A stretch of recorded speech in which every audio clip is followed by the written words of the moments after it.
Urgente, aconteceu o pior cenário possível. A Europa derruba Trump, os americanos jogam o presidente no buraco do impeachment. Você precisa ver isso. Notícias alarmantes do coração da ditadura de Putin. A Chechênia está empovosa. O clã Kadyrov está sendo apagado do mato. Uma série de eventos trágicos e mudança de poder. O início do golpe já não pode mais ser escondido.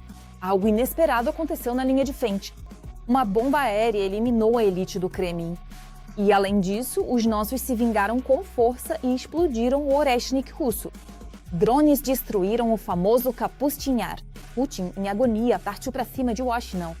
Uma gafe do chefe da Casa Branca vinda do Kremlin ao vivo. Será que os Estados Unidos vão tolerar tal humilhação? Tudo isso no nosso programa. Ponto final. Os americanos tomaram essa medida de emergência. Os estados estão apertando o cerco contra Trump. Tudo isso aconteceu ao vivo. O gelo da influência está derretendo diante dos nossos olhos. Isso é só o começo. A Europa está acelerando o processo e se prepara para derrubar o político. O presidente do ZEUA não tem muito tempo restante. Um diagnóstico chocante sobre o qual todos ficaram em silêncio por anos. Washington está em choque, ameaça de impeachment. Parece que a situação chegou a um beco sem saída. Os democratas deram um sinal. Vamos conversar mais sobre isso. A insatisfação com as políticas de Trump está crescendo nos Estados Unidos. Foi apresentado no Senado um projeto de lei que proíbe os militares de ocuparem quaisquer territórios de países aliados da OTAN. Trata-se principalmente da Groenlândia. Essa lei, de fato, reconhece e destaca o papel que desempenhamos, como país da OTAN, ao cooperar com nossos aliados e garantir que não agiremos contra eles. E nenhum recurso será gasto com isso. É uma mensagem muito clara e direta, e, para ser sincera, nunca pensei que teria que escrevê-la e apresentá-la no Congresso. Tudo isso acontece em meio a uma série de declarações de Trump dizendo que está praticamente disposto até uma invasão militar para conseguir a ilha. As pessoas falam sobre isso há muito tempo. São cerca de 400 mil pessoas lá. As pessoas nem sabem se a Dinamarca tem algum direito legal sobre a Groenlândia. Eles têm que entregá-la porque precisamos dela para a segurança nacional. Precisamos da Groenlândia para a segurança nacional, não para a extração de recursos minerais. Nós temos muitos próprios depósitos de petróleo e de tudo mais do que qualquer outro país do mundo. Isso é uma questão de segurança nacional. Se você olhar ao longo de toda a costa da Groenlândia, há navios russos e chineses. A Dinamarca não vai conseguir garantir a segurança. Posso lhe dizer o que a Dinamarca fez recentemente para reforçar a segurança? Eles adicionaram mais um trenó puxado por cães. É verdade, eles acham que é uma ótima solução. Isto apesar de o governo dinamarquês e o governo da Groenlândia, e até mesmo a própria população da ilha, serem contra a ideia de se tornar um novo estado americano. Não se trata apenas da Groenlândia e da Dinamarca, mas do fato de que não se pode mudar fronteiras pela força militar. Não se pode comprar outro país ou seu povo, e que os pequenos estados não devem temer os grandes. Por isso, dizemos um não definitivo. Assim como muitos dos nossos aliados dos países nórdicos, dos países europeus e do resto do mundo. Gostaríamos de cooperar com os Estados Unidos. Não buscamos um conflito armado, mas nossa mensagem é clara. A Groenlândia não traz herda. Claro que não. Nesse caso, Trump nem sequer tenta mencionar o projeto internacional. Não há nenhuma possibilidade legal de anexar a Groenlândia ao ZEUA. A Groenlândia é uma parte principal e autônoma. Há suspeitas de que não se trata apenas dos interesses nacionais dos Estados Unidos, mas também do uso desses interesses nacionais, pelo círculo próximo de Trump e pelo próprio presidente americano, para ter acesso às riquezas naturais da Groenlândia. Não é só a questão da Groenlândia que causa grande repercussão, mas também o fato de que, ao que parece, o presidente americano mente sobre sua saúde. Cada vez mais aparecem vídeos em que Trump tem ataques estranhos.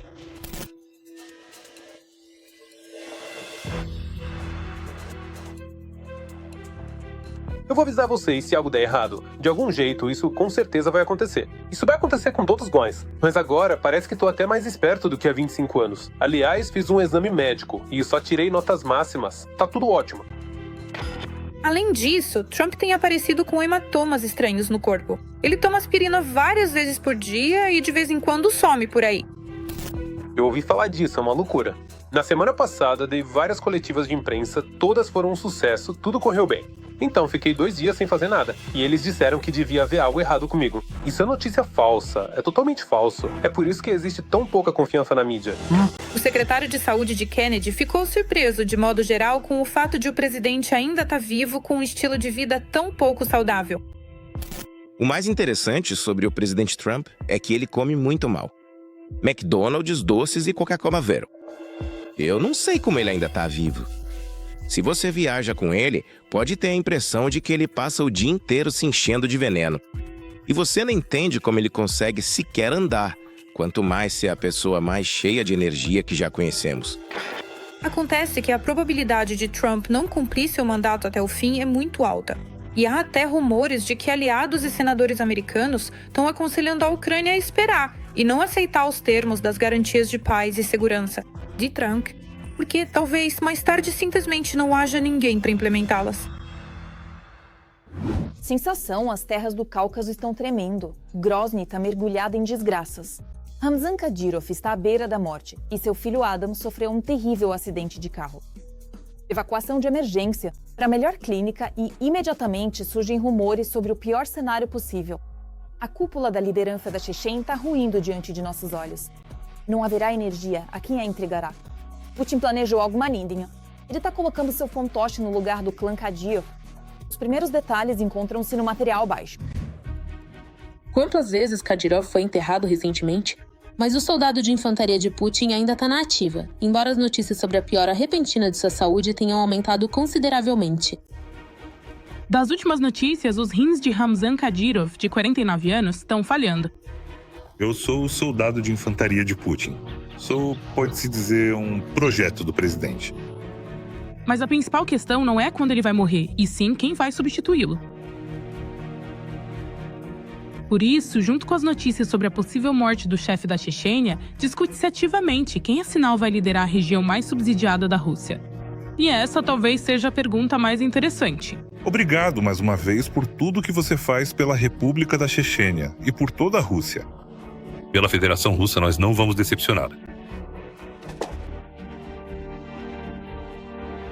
Eu sei que a cidade está se desenvolvendo ativamente.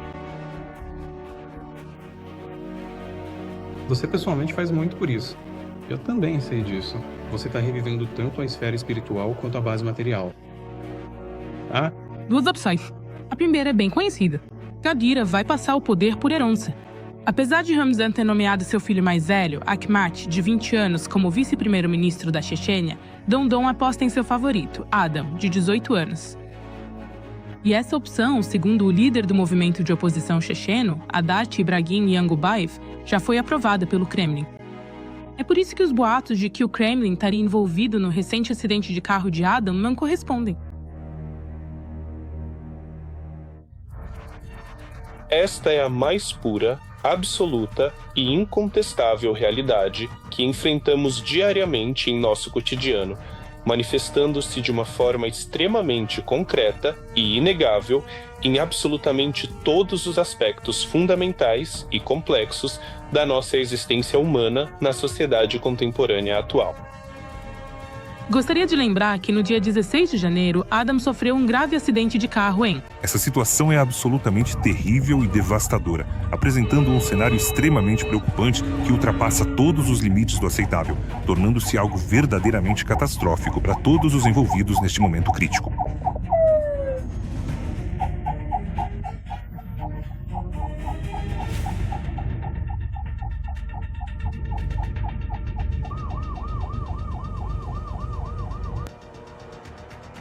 Enquanto dirigia, ele bateu em um meio-fio em alta velocidade. Bem, então, uma reação em cadeia se seguiu, e todos os carros de sua comitiva começaram a colidir. Sexta-feira... No dia 16 de janeiro, naquele dia, era o aniversário de Khamzat Kadyrov. Ele é sobrinho de Ramzan Kadyrov e primo de Adam Kadyrov. E eles estavam comemorando o aniversário dele. Adam Kadyrov basicamente são irmãos de confiança, parentes, conhecidos, pessoas próximas, do círculo deles. Era só a galera, os caras, comemorando, andando pela cidade em Grozny. Logo depois, Adam foi evacuado às pressas para Moscou, em um avião do governo, embora Adam tivesse ferimentos que não representavam risco de vida. Mas com o sucessor da Chechênia, é melhor prevenir do que remediar. Oficialmente, o acidente de trânsito envolvendo Adam não foi comentado na Chechênia. Por sua vez, a equipe de Kadyrov publicou um vídeo em que Adam aparecia e onde o seu talentoso filho recebia mais uma premiação. Desta vez, pelo mérito de aumentar a segurança na usina nuclear de Zaporizhia. Mas logo a mídia descobriu que o vídeo foi gravado em 15 de janeiro, um dia antes do acidente. Mas vamos voltar à simples sucessão. Adam, no caso da morte do pai, não poderá se tornar imediatamente o chefe da Chechênia, é jovem demais. Por isso, será nomeado um chefe nominal, como aconteceu com Ramzan lá nos anos 2000. Não se descarta que, no início, os aliados mais próximos do pai dele, Magomed Aldov e Adam Delinkanov, ajudem Adam a governar. Com esse cenário, o clã Kadyrov está feito uma gira. E é exatamente esse desdobramento que a oposição chechena defende. Aqui, tudo é simples. Putin investiu dinheiro demais no clã Kadyrov e sabe como lidar com eles. Além disso, controlar a Chechênia. Do jeito que Kadyrov faz, dificilmente outra pessoa conseguiria. Quantas? Forças da Rússia, o Kremlin gastou na carreira, no seu projeto. É deles, controlamos, é simplesmente um projeto deles, o homem deles. E, de repente, eles decidiram, depois de tantos anos, encerrar isso. Mas isso nem chegou a acontecer. Existe também uma alternativa para o desenvolvimento dos acontecimentos, que é defendida pela oposição russa. Dizem que o Kremlin se cansou de Kadyrov e companhia, e Putin decidiu que não haverá mais nenhum sultanato na Chechênia. Pra quê? Já teve muita dor de cabeça com esse Kadyrov. Então, muito provavelmente, a família de Kadyrov, o seu clã de modo geral, será afastada do poder. E por isso, nem Daldov, nem Delinkanov, na minha opinião pessoal, seus aliados mais próximos, não serão nomeados como seus sucessores. Bem, sobre Adam Kadyrov, eu já disse, ele tem 17 anos. Isso é simplesmente fisicamente impossível, tecnicamente impossível. Um canal do Telegram próximo ao Kremlin até escreveu que em Moscou há mais de um mês começaram a procurar um novo chefe para a Chechênia. Vladimir Vladimirovich tem informações completas sobre o estado de saúde de Ramzan Akhmatovich e a situação na Chechênia. Nada grave ou que exige uma reação urgente. Atualmente, nada disso está acontecendo lá, mas podem surgir problemas inesperados. Por isso, Vladimir Vladimirovich encarregou de selecionar de 3 a 5 candidatos para o cargo de chefe da República. Apenas no caso de "Tamo trabalhando nisso", disse o interlocutor do canal. Ele esclareceu que já existem 2 candidatos, mas ele ainda se recusa a revelar os nomes deles. É improvável que esses nomes estejam associados ao clã Kadyrov. Mas isso não muda o fato de que a família de Ramzan se agarra ao poder. Por isso, até o jornal britânico The Times escreve que está surgindo uma luta pelo poder na Chechênia. Além disso, prevê-se, em particular, um confronto entre as forças de segurança pela Chechênia, já que em Moscou, supostamente há muitos que não concordam com a transferência de poder na Chechênia, como herança. Em primeiro lugar, o chefe do comitê de investigação, Alexander Bastrikin. Acredita-se que, no geral, ele se irrita com a permissividade. Um líder regional que se vê como uma figura de muito maior escala do que apenas a Chechênia. O segundo oponente da sucessão ao trono é o diretor do FSB, Alexander Bortnikov. Na verdade, o principal serviço secreto do país é essencialmente também o principal inimigo de Ramzan. Em caso de tal desenvolvimento dos acontecimentos, segundo a mídia russa, o Kremlin pode apostar em candidatos chechenos já conhecidos. Afinal, o ditador do bunker entende que não vai conseguir colocar alguém de Moscou no poder. Uma das opções já mencionadas é Adam Delinkanov, o chefe não oficial da máfia chechena, primo de 4º grau de Ramzan e seu braço direito. Delinkanov é visto por Moscou, na verdade, não como um sucessor independente, mas sim como o principal garantidor da estabilidade e das transições próprias. Um homem que agrada tanto a Grozny quanto a Moscou. Inserido no sistema das elites, ligado ao Siloviki e totalmente controlável. No Kremlin também está sendo considerada, supostamente, a candidatura de Magomed Aldov, o primeiro-ministro da República. De qualquer forma, Putin precisa de uma Chechena controlada, como uma alavanca para intimidar e reprimir rebeliões dentro da Rússia. Mas se a região será liderada por uma dinastia familiar, isso ainda é uma questão em debate. Urgente. Uma bomba aérea das Forças Armadas da Ucrânia destruiu o esconderijo dos operadores russos de drones. Um golpe preciso, sem nenhuma piedade. É isso mesmo? Gerasimov pregou uma peça em Putin. As vitórias na linha de frente para os russos continuam não existindo. Os correspondentes militares estão rapidamente apagando suas postagens, enquanto os ocupantes caem como moscas. Perto de Pokrovsk, os nossos transformaram a estrada em uma pista de obstáculos. Você precisa ver. A região de Kupiansk lança uma vingança feroz sobre a cabeça do inimigo. Não há caminho de volta. Os drones fazem seu trabalho em um piscar de olhos. A guerra em território russo. O lançamento do Oreshnik não vai mais acontecer. Os nossos invadiram o campo de treinamento russo sem aviso prévio. Sobre isso e muito mais. Os detalhes na reportagem seguinte. A nova obsessão de Putin. A tomada de Volchansk, na região de Kharkiv. O exército dos ocupantes já tentou mais de uma vez romper a defesa das forças armadas da Ucrânia, justamente nesse povoado, aproveitando a superioridade numérica. Segundo o agrupamento das forças conjuntas, o inimigo está realizando ações ofensivas em Volchansk, assim como na direção de Grave, dos povoados de Volchansk e de Zibine. Além disso, as tropas russas atacaram repetidamente posições ucranianas na direção de Diktyarny e Krugli. Trata-se precisamente de expandir a zona cinzenta, sem uma consolidação completa, mas com uma constante avaliação das nossas defesas. E... no leste, estamos observando um reagrupamento de forças. Em muitas áreas, um reagrupamento de forças russas, e elas já estão se retirando. Não são os escalões secundários que estão sendo transferidos para áreas-chave, mas sim os terceiros ou quartos, em termos gerais. Isso mostra que as forças que estavam destinadas a cumprir a primeira missão, de romper nossas defesas, já se desgastaram. Como resultado, diante da falta de sucessos reais na linha de frente, o exército russo passou a inventar em massa vitórias imaginárias. Como, por exemplo, na vila de Privilha, na região de Donetsk. Na véspera, canais pró-Kremlin no Telegram começaram a divulgar ativamente informações sobre avanços na direção de Sloviansk e a tomada de controle do assentamento mencionado acima. É uma prática comum dos correspondentes militares russos pró-guerra. Mentir e contar que os russos estão avançando ativamente por lá. De qualquer forma, vemos que até mesmo os correspondentes militares pró-guerra agora vão acabar nos ajudando. Não se surpreenda, porque alguns deles já não estão apenas desiludidos, mas estão gritando, em crise de histeria, contra o chamado ministro da Defesa, o tal da Federação Russa, o Bigode Branco, dizendo que é tudo mentira, mentira, mentira. O grupo de forças do leste negou informações sobre a captura de mais uma aldeia em Donbas pelas forças de ocupação, afirmando que as tropas ucranianas estão mantendo posições defensivas perto de Pokrovsk, Mirnograd e na direção de Sloviansk. Para confirmar essas palavras, os soldados das Forças Armadas da Ucrânia publicam mais provas em vídeo das enormes perdas do inimigo. Assim, as estradas próximas a Pokrovsk estão se transformando em cemitérios de equipamentos inimigos destruídos por drones ucranianos. E isso já é o trabalho refinado da nossa valente aviação.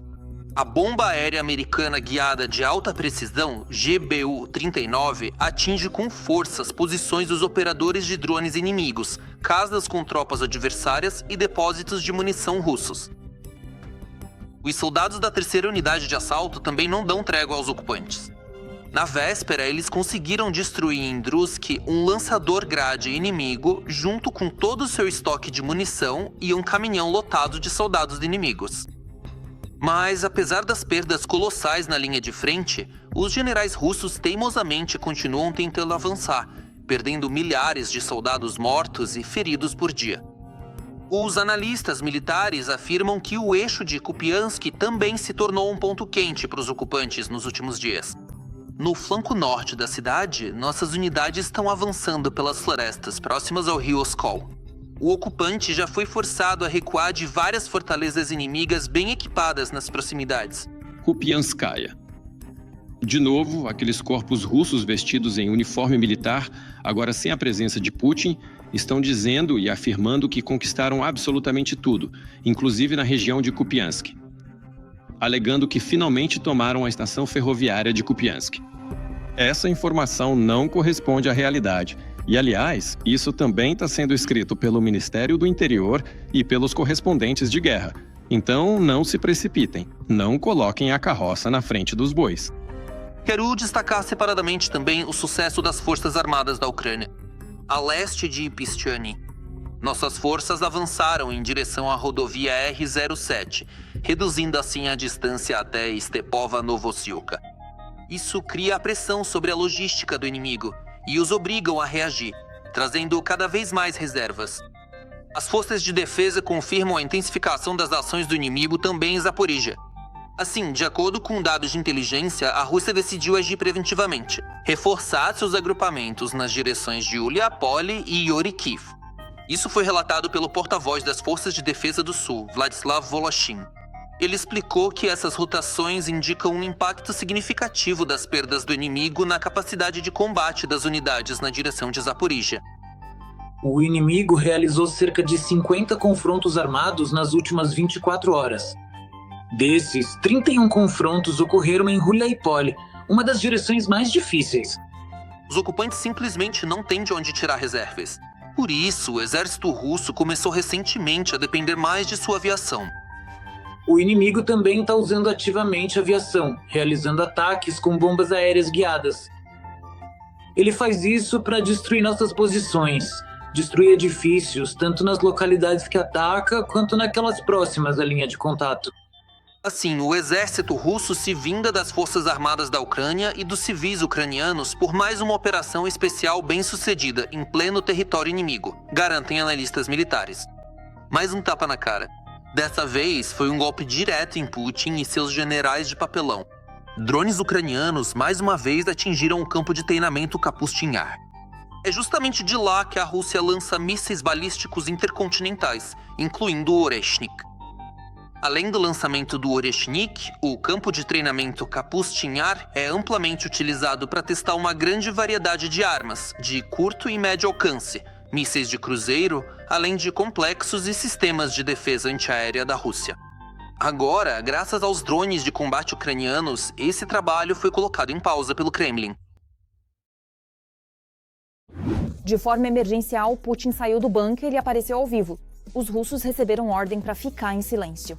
O chefe do Kremlin cuspiu na cara do Trump e todo mundo viu isso. Todos os esforços de Washington foram instantaneamente reduzidos a pó. O ditador mais uma vez muda as regras do jogo. Nem mesmo no Kremlin esperavam que ele fosse dizer isso em voz alta. O que essa ousadia pode significar já amanhã para Putin? As primeiras previsões estão na matéria. A Sibir. Em Moscou, mais uma cerimônia. Certificados, aplausos e, claro, o grande discurso de Vladimir Putin. Formalmente sobre paz e segurança. Na prática, o mesmo conjunto de acusações, justificativas para a guerra e transferência de responsabilidade pela agressão contra a Ucrânia para o resto do mundo.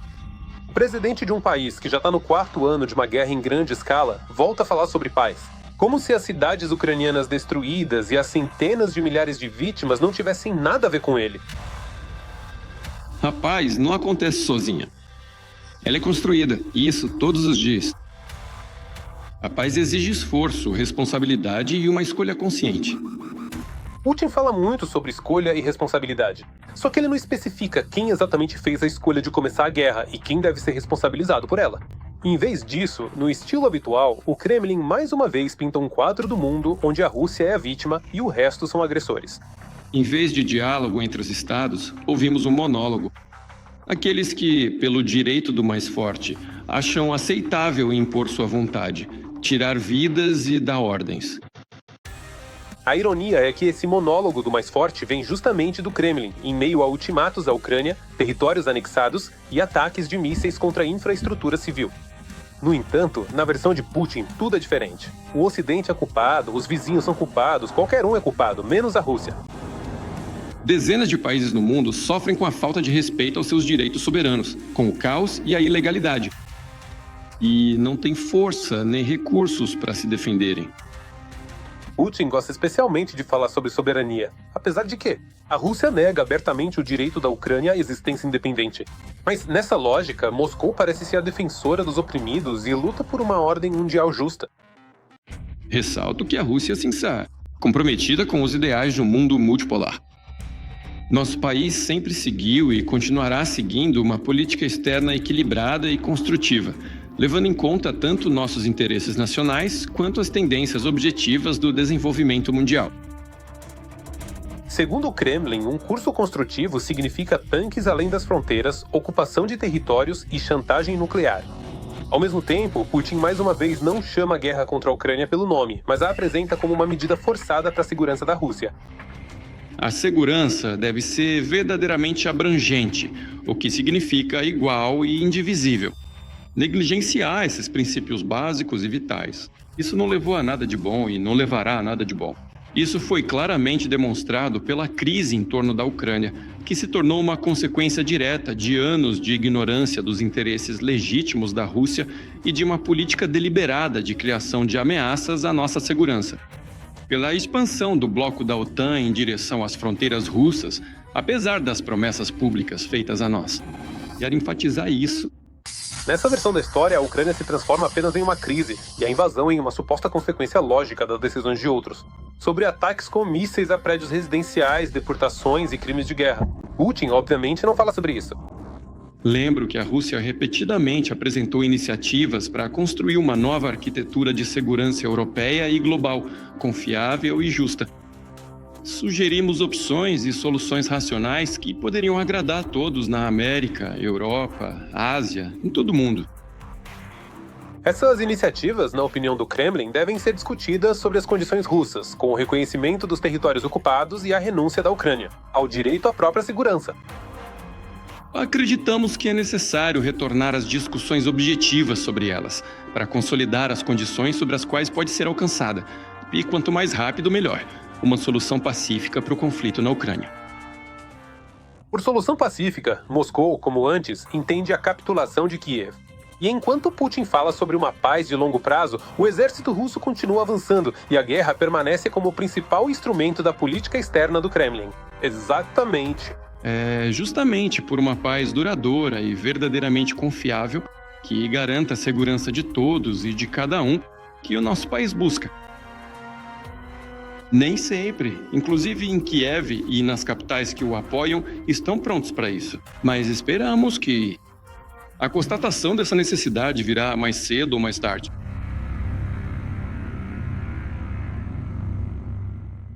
É tudo por hoje. Eu tava com você, Darina Gutskalo. Mais notícias terríveis na nossa próxima edição. Bom, enquanto isso, não se esqueça de se inscrever e curtir. Vê você!